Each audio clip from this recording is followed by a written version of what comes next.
warahmatullahi wabarakatuh. Halo, perkenalkan, saya Saskia Kani. Di sini saya dan teman-teman saya ingin menjelaskan informasi terkait dengan pelayanan publik, yaitu untuk memenuhi tugas hukum tata pemerintahan dan HAM. Nah, untuk penjelasan informasi mengenai pelayanan publik, bisa segera kalian simak yang akan dijelaskan oleh teman-teman saya.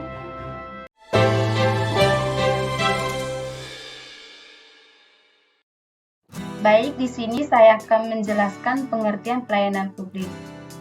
Pelayanan publik merujuk pada kegiatan atau serangkaian kegiatan yang dilakukan oleh instansi pemerintah atau lembaga lainnya dalam rangka memenuhi kebutuhan masyarakat sesuai dengan peraturan perundang-undangan. Pelayanan publik sudah menjadi fondasi penting dalam sebuah negara yang bertujuan untuk memberikan layanan yang berkualitas kepada masyarakat. Pelayanan publik memiliki peran penting dalam memastikan keadilan, kesejahteraan, dan kepuasan masyarakat terhadap layanan yang diberikan. Menurut KBBI atau Kamus Besar Bahasa Indonesia, pelayanan publik adalah sebuah proses atau cara yang dilakukan untuk melayani masyarakat secara umum. Pelayanan publik merujuk pada segala layanan yang diberikan instansi pemerintah maupun sektor publik kepada masyarakat. Hal ini mencakup berbagai bentuk layanan, mulai dari pelayanan kesehatan, pendidikan, perizinan, keamanan, transportasi, hingga pelayanan administrasi lainnya.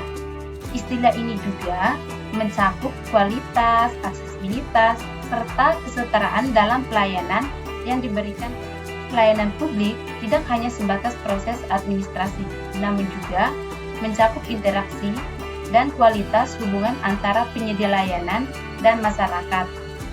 Hal ini melibatkan responsif, transparan, serta kesediaan untuk memberikan solusi yang efektif terhadap kebutuhan masyarakat.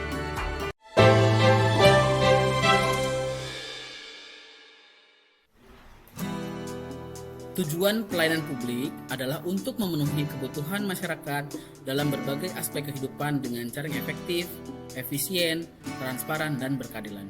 Berikut adalah beberapa tujuan utama pelayanan publik. 1. Meningkatkan kesejahteraan masyarakat dengan tujuan memberikan layanan yang berkualitas untuk memenuhi hak dasar warga negara seperti pendidikan, kesehatan, dan administrasi perkebutuhan. Kedua, memberikan kepuasan kepada masyarakat. Tujuannya untuk menyediakan pelayanan yang cepat, mudah, dan sesuai dengan kebutuhan masyarakat agar terciptanya kepuasan dan kepercayaan terhadap pemerintah atau lembaga penyedia layanan. 3. Mewujudkan tata kelola pemerintah yang baik atau good governance. Tujuannya untuk menerapkan prinsip transparansi, akuntabilitas, dan partisipasi masyarakat dalam penyelenggaraan layanan publik. 4. Menjamin kesetaraan dan keadilan dalam pelayanan dengan tujuan menghilangkan diskriminasi dan memastikan semua warga negara mendapatkan pelayanan yang adil dan setara tanpa membedakan sosial, ekonomi, atau latar belakang lainnya. Yang kelima, meningkatkan efisiensi dan efektivitas pelayanan. Tujuannya mengoptimalkan sumber daya yang tersedia dalam agar pelayanan dapat diberikan dengan biaya yang terjangkau dan hasil yang maksimal. Yang keenam, mendukung pertumbuhan ekonomi dan pembangunan nasional. Tujuannya untuk pelayanan publik yang baik mendorong stabilitas sosial, investasi, dan pertumbuhan ekonomi yang berkelanjutan. Maka, dengan mencapai tujuan-tujuan tersebut, pelayanan publik dapat menjadi sarana penting dalam meningkatkan kualitas hidup masyarakat serta memperkuat hubungan antara pemerintah dan warga negara.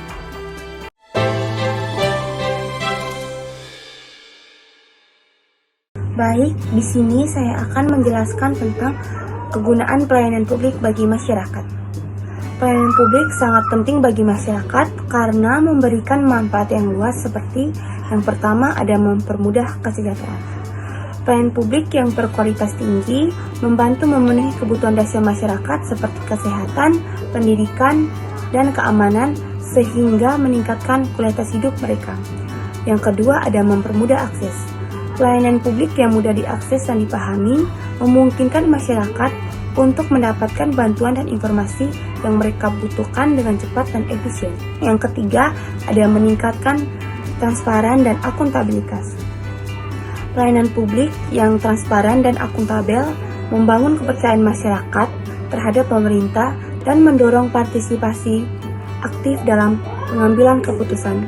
Yang keempat ada memperkuat demokrasi. Pelayanan publik yang adil dan merata membantu memastikan bahwa semua warga negara memiliki akses yang sama terhadap sumber daya dan peluang, sehingga memperkuat demokrasi dan keadilan sosial. Yang kelima, ada mendorong pertumbuhan ekonomi. Pelayanan publik yang efektif dan efisien dapat mendorong pertumbuhan ekonomi dengan menciptakan lingkungan yang kondusif bagi bisnis dan investasi. Contohnya, layanan kesehatan publik yang baik membantu meningkatkan kesehatan masyarakat, sementara layanan pendidikan berkualitas tinggi membantu meningkatkan kualitas sumber daya manusia.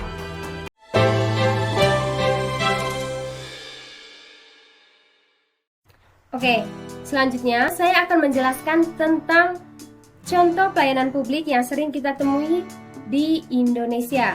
Yang pertama, pelayanan kesehatan yang terjangkau, di mana program kesehatan pemerintah yang memberikan layanan kesehatan dasar secara gratis atau dengan biaya yang terjangkau kepada masyarakat. Nah, di Indonesia, seseorang bisa berobat gratis menggunakan BPJS Kesehatan. Kemudian yang kedua, pelayanan administratif yang efisien, di mana peningkatan sistem administrasi pemerintah yang lebih efisien dan mudah diakses oleh masyarakat, seperti pengurusan SIM online hingga pengurusan paspor online. Contoh yang berikut yaitu pelayanan publik, barang publik. Nah, di sini contohnya kita bisa melihat pembangunan jalan desa, pembangunan jembatan, dan juga pembangunan sarana poskamling desa. Untuk contoh yang berikut yaitu transportasi publik yang memadai.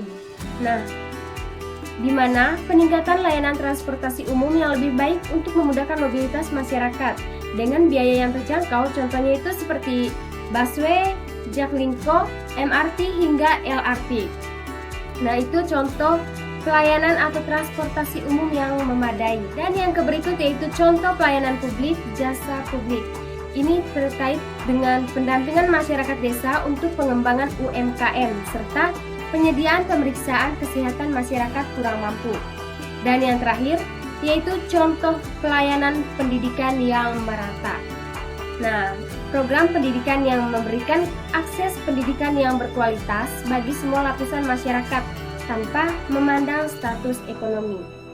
Baik, demikianlah contoh-contoh pelayanan publik yang sering kita temui di Indonesia.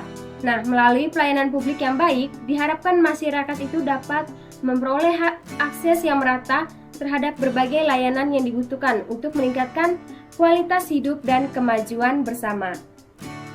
Nah, itulah penjelasan terkait dengan pelayanan publik. Semoga bisa kalian mengerti dan bermanfaat untuk kalian. Sekian, terima kasih. Wassalamualaikum warahmatullahi wabarakatuh.